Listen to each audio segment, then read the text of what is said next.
Du Burkina Faso, le pays traversait une période économique particulièrement difficile. La dette publique avait atteint plus de 7 000 milliards de francs CFA, représentant près de 60% du PIB, plaçant le Faso à un tournant crucial de sa gestion financière. Et dans cette composante de notre dette publique, on se rend compte que 55% des 7 000 milliards représente ce qu'on appelle la dette intérieure. Dans ce contexte, il fallait un leadership éclairé, une vision ferme et des hommes de confiance capables de redresser la situation. C'est dans cette dynamique que le président du Faso a porté son choix sur le docteur Aboubacar Nakanabo, nommé ministre de l'économie et des finances.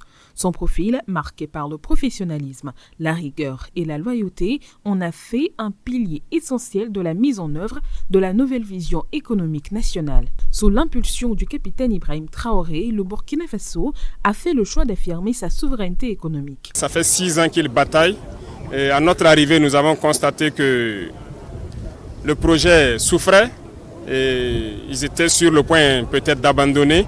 Nous avons décidé de les aider à relancer le projet parce que ça va en droite ligne avec nos aspirations qui est l'entrepreneuriat communautaire à travers l'actionnariat populaire.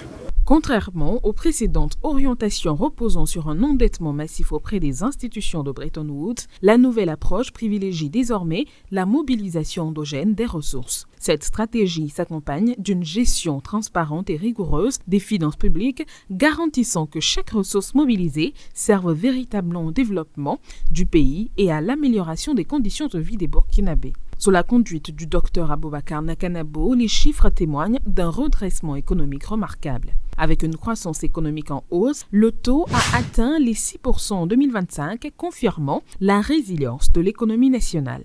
L'inflation est maîtrisée et est passée de 4,2% en 2024 à 2,7% en 2025, redonnant du pouvoir d'achat aux populations malgré la situation sécuritaire du pays.